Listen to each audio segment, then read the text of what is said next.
बिस्मिल्लाहिर्रहमानिर्रहीम। अस्सलाम वालेकुम डियर स्टूडेंट्स। आज हम एक्सरसाइज नंबर 11.3 का क्वेश्चन नंबर 4 और 5 सॉल्व करेंगे। लेक्चर स्टार्ट करने से पहले जिन स्टूडेंट्स ने मेरे चैनल को सब्सक्राइब नहीं किया या जो मेरे चैनल पर न्यू हैं वो जल्दी से मेरे चैनल को लाइक कर दें, सब्सक्राइब कर दें, बेल आइकन को प्रेस कर दें। इसके अलावा अपने फ्रेंड्स एंड फैमिली के साथ मेरे चैनल को शेयर भी कर दें, स्पेशली उन लोगों के साथ जिनके बच्चे 9th क्लास में हैं। तो हमारा सिलेबस ख़त्म होने वाला है। सिलेबस ख़त्म होते ही मैं सारे चैप्टर्स के MCQs की वीडियोस भी बनाऊंगी ताकि एग्जाम्स की प्रिपरेशन में आपको आसानी हो। स्टार्ट करते हैं। Question number 4 is a decagonal die. Decagonal decagon से निकला है, यानी कि 10 साइडेड डाई, यानी कि डाइस जैसे कि लूडो का दाना होता है। लेबल्ड 4 4 4 4 5 5 6 7 8 8। उसकी 10 साइड्स हैं और हर साइड पे ये वाले नंबर्स लिखे हुए हैं। 4 साइडों पे 4 लिखा हुआ है, 2 साइड्स पे 5 लिखा हुआ है, एक साइड पे 6 है, एक साइड पे 7 लिखा है और 2 साइड्स पे 8 8 लिखा हुआ है। इज़ रोल्ड वंस, उसको एक दफ़ा फेंका। Find probability of getting a 4। अब प्रोबेबिलिटी बतानी है कि कितने चांसेस हैं कि 4 आ जाए। तो एन ऑफ सैम्पल स्पेस, यानी कि टोटल नंबर ऑफ इवेंट्स कितने हैं कि क्या क्या नंबर आने के चांसेस हैं। 1 2 3 4 5 6 7 8 9 10। टोटल सैम्पल्स हैं 10 और नंबर ऑफ दिस इवेंट यानी कि 4 आने के कितने चांसेस हैं। 1 2 3 4। अब हमने प्रोबेबिलिटी ऑफ इवेंट बताना है, यानी कि प्रोबेबिलिटी ऑफ गेटिंग अ 4। इसका फार्मूला है number of favourable outcomes divided by total number of outcomes. Number of favourable outcomes यानी कि 4 और टोटल नंबर ऑफ आउटकम्स हैं 10। तो 4/10 सिंप्लीफाई करेंगे, 2 2 ज़ा 4, 2 5 ज़ा 10। तो probability of 4 equals to 2/5। This is our answer. इसके सेकंड पार्ट में हमने बताना है find probability of getting an even number. अब इवन नंबर्स कितने हैं, कितनी साइड्स पे हैं। 1 2 3 4 5 6 7। तो नंबर ऑफ इवेंट्स कितने हैं, 7। और total number of spaces, sample spaces, ये कितनी है, 10। प्रोबेबिलिटी ऑफ इवेंट यानी कि probability of even number equals to, यही फार्मूला लिखेंगे। इसमें नंबर ऑफ फेवरेबल आउटकम्स हैं 7, तो 7 by total number of outcomes हैं 10। So this is our answer. इसके थर्ड पार्ट में हमने बताना है कि क्या प्रोबेबिलिटी है कि अगर डाई को रोल करें तो कोई मल्टीपल ऑफ 4 आ जाए। अब मल्टीपल ऑफ 4 क्या होता है, जो 4 के टेबल में नंबर्स आ रहे होते हैं, यानी कि 4 1 ज़ा 4, 4 2 ज़ा 8, 4 3 ज़ा 12। तो 4 के मल्टीपल्स कौन कौन से हैं, 4 8 12 16। अब यहाँ 4 के मल्टीपल्स कितने हैं, 1 2 3 4 5 6। तो नंबर ऑफ इवेंट्स हो जाएंगे 6 और total number of sample spaces कितने हैं, 10। तो यही फार्मूला लगाएंगे और probability of event, probability of multiple of 4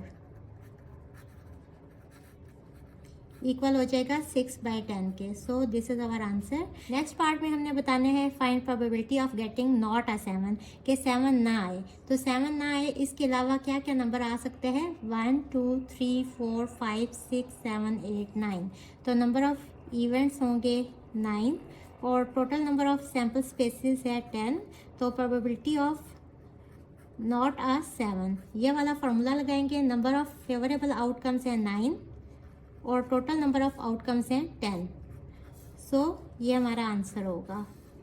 इसके फिफ्थ पार्ट में हमने बताना है probability of an odd number. अब यहाँ ऑड नंबर्स कौन कौन से हैं, 1 2 और 3। तो नंबर ऑफ इवेंट्स हैं 3 और total number of sample spaces यानी कि टोटल इवेंट्स कितने हैं, ये सारे 10। फार्मूला यूज़ करेंगे, प्रोबेबिलिटी ऑफ इवेंट इक्वल होता है number of favourable outcomes divided by total number of outcomes. तो यहाँ इवेंट क्या है, probability of odd number equals to number of favourable outcomes हैं 3 और टोटल नंबर ऑफ आउटकम्स हैं 10। सो ये आंसर होगा। अब हमने प्रोबेबिलिटी बतानी है कि प्राइम नंबर आ जाए। प्राइम नंबर कौन सा होता है, जो अपने आप पे और 1 पे डिवाइड होता है। तो यहाँ देखें कौन कौन से प्राइम नंबर्स हैं, 1 5 ये भी प्राइम नंबर है और ये भी प्राइम नंबर है। प्राइम नंबर्स हैं 5, 5 और 7। So total number of events कितने हैं? 1, 2, 3 और number of sample spaces her case में 10 ही होगा। और यहाँ से प्रोबेबिलिटी ऑफ इवेंट यानी कि probability of getting prime number equal होगा नंबर ऑफ फेवरेबल आउटकम्स यानी कि 3 divided by total number of outcomes यानी कि 10। सो ये हमारा आंसर होगा। इसके 7th पार्ट में हमने प्रोबेबिलिटी फाइंड करनी है of getting LCM of 4 and 8। तो सबसे पहले 4 और 8 का एलसीएम फाइंड कर लें। 4 1 ज़ा 4, 4 2 ज़ा 8। अगर इसका एचसीएफ फाइंड करना होता तो यहाँ तक 4 ही इसका एचसीएफ होता, लेकिन एलसीएम में यहाँ जब तक एंड पे 1 ना आ जाए तब तक हम इसको करते जाते हैं। तो यहाँ एलसीएम कितना होगा? 4 × 2। और एचसीएफ में हमने सिर्फ वही वाला नंबर लिखना होता है जिस पे ये वाले सारे नंबर्स डिवाइड हो रहे हों। तो अब यहाँ नंबर ऑफ़ इवेंट्स यानी कि 8 है एलसीएम ना 4 और 8 का, तो नंबर ऑफ़ इवेंट्स 8 होंगे। 8 यहाँ कितनी दफ़ा आ रहा है? 1 और 2। तो नंबर ऑफ़ इवेंट्स है 2 और total number of sample spaces है 10। तो प्रोबेबिलिटी ऑफ इवेंट यानी कि probability of LCM of 4 and 8 equals to 2/10। आप पहले ये फार्मूला लिखेंगे और उसके बाद वैल्यूज़ लगाएंगे, तो ये हमारा आंसर होगा। अब इसके नेक्स्ट पार्ट में हमने प्रोबेबिलिटी बतानी है, यानी कि कितने चांसेस हैं कि 4 और 8 का एचसीएफ आ जाए। तो सबसे पहले हम चेक कर लेंगे कि 4 और 8 का एचसीएफ कौन सा नंबर होता है। 4 1 ज़ा 4, 4 2 ज़ा 8। अगर ये दोनों नंबर्स 2 पे डिविजिबल होते तो हम यहाँ इसको मज़ीद आगे सॉल्व करते, लेकिन देखें यहाँ ये 2 पे डिवाइड हो रहा है और ये 1 पे। तो जब ये दोनों अलग अलग नंबर्स पे डिवाइड हो रहे हो तो हम वहाँ इसको रोक देते हैं। यहाँ एचसीएफ होगा 4। अब यहाँ कितनी दफ़ा 4 आ रहा है? 1 2 3 4। तो नंबर ऑफ़ इवेंट्स होंगे 4 और टोटल नंबर ऑफ़ इवेंट्स यानी कि सैम्पल स्पेसेस कितने हैं? 10। ये वाला फार्मूला यूज़ करेंगे। यहाँ आप फार्मूला लिखेंगे प्रोबेबिलिटी ऑफ इवेंट यानी कि probability of HCF of 4 and 8 equals to number of favourable outcomes 4 divided by total number of outcomes 10। इसको सिंप्लीफाई करें। 2 2 ज़ा 4, 2 5 ज़ा 10। तो 2/5 हमारा आंसर होगा। यहाँ भी ये डिवाइड हो रहे हैं, तो जब ये सिंप्लीफाई हो रहे हो तो हम इसको सिंप्लीफाई भी करते हैं। यहाँ इसका आंसर होगा 1/5। Question number 5 is a one-digit whole number is chosen at random. Find the probability that it is less than 5. अब सबसे पहले ये देखना है कि होल नंबर्स कौन से होते हैं। वो नंबर्स जो 0 से स्टार्ट होते हैं, यानी कि 0 1 2 3 4 5 6 अप टू सो ऑन, ये सारे होल नंबर्स हैं।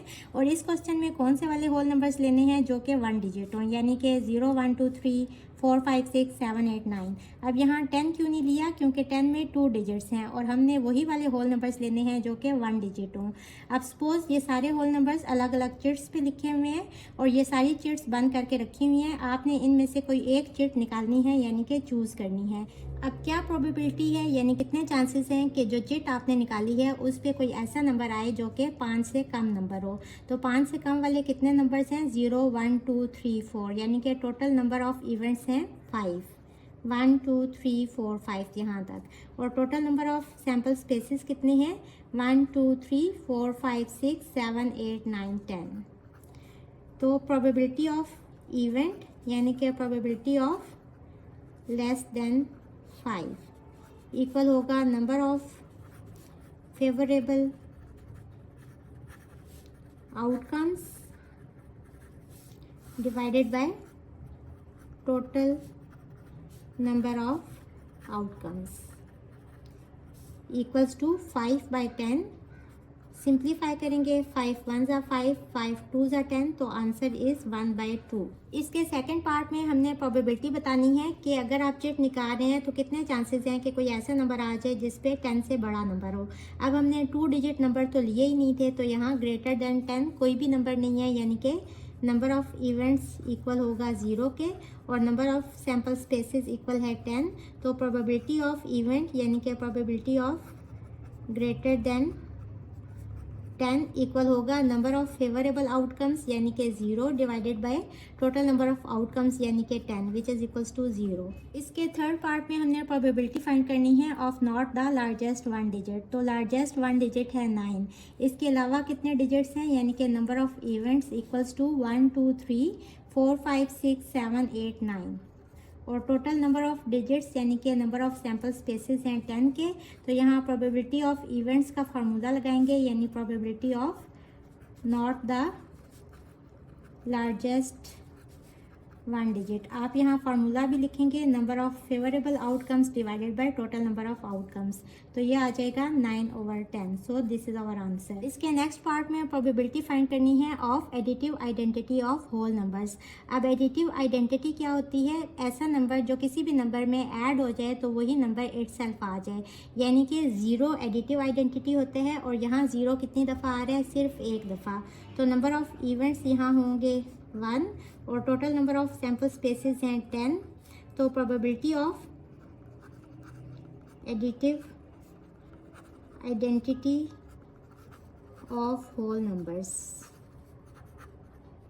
इक्वल होगा नंबर ऑफ फेवरेबल आउटकम्स यानी कि 1 divided by total number of outcomes यानी कि 10। सो ये हमारा आंसर होगा। Question number 5 is find probability of getting HCF of 3 and 5। सबसे पहले HCF फाइंड कर लेंगे 3 और 5 का। अब यहाँ देखें 3 और 5 सिर्फ 1 के टेबल में ही आ रहे हैं, तो हमने वही वाले नंबर से इनको डिवाइड करने हैं जिसके टेबल में ये दोनों आ रहे होंगे। तो ये दोनों सिर्फ 1 के टेबल में आ रहे हैं, तो यहाँ HCF होगा 1। तो यहाँ अब 1 कितनी दफ़ा आ रहा है? सिर्फ एक दफ़ा। तो नंबर ऑफ़ इवेंट्स यहाँ हैं 1 और total number of sample spaces हैं 10।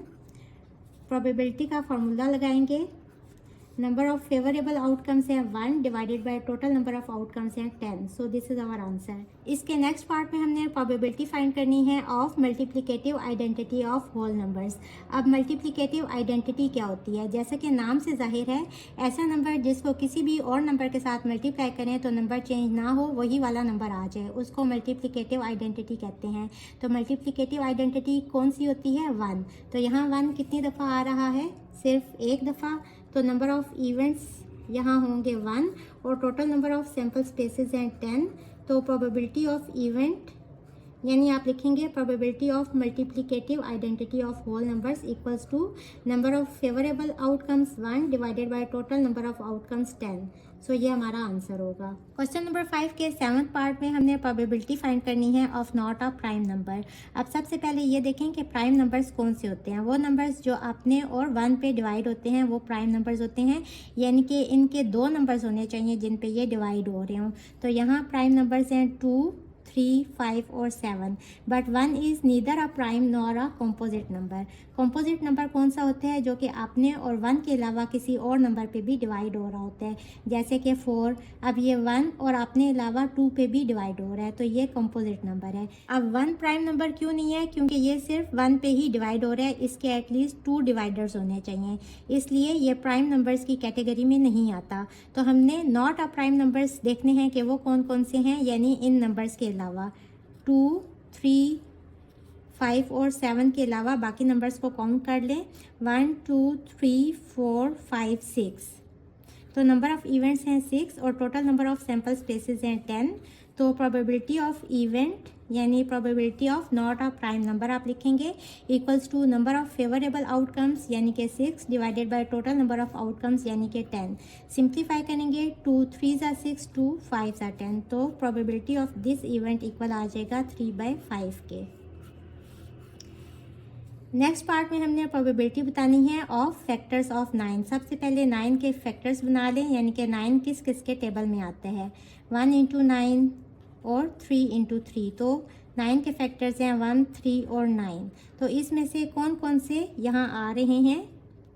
1 भी आ रहा है और 3 भी आ रहा है और 9 भी आ रहा है। तो यहाँ नंबर ऑफ इवेंट्स हैं 1 2 3 और total number of sample spaces हैं 10। तो probability of factor of 9 equal होगा 3/10 के। So this is our answer. ये बहुत आसान एक्सरसाइज है। होप आपको इसकी समझ आ रही होगी। वीडियो बंद करने से पहले मेरे चैनल को सब्सक्राइब ज़रूर कर देना ताकि हर न्यू वीडियो का नोटिफिकेशन आपको मिलता रहे। इसके साथ ही मुझे दें इजाज़त। अल्लाह हाफिज़।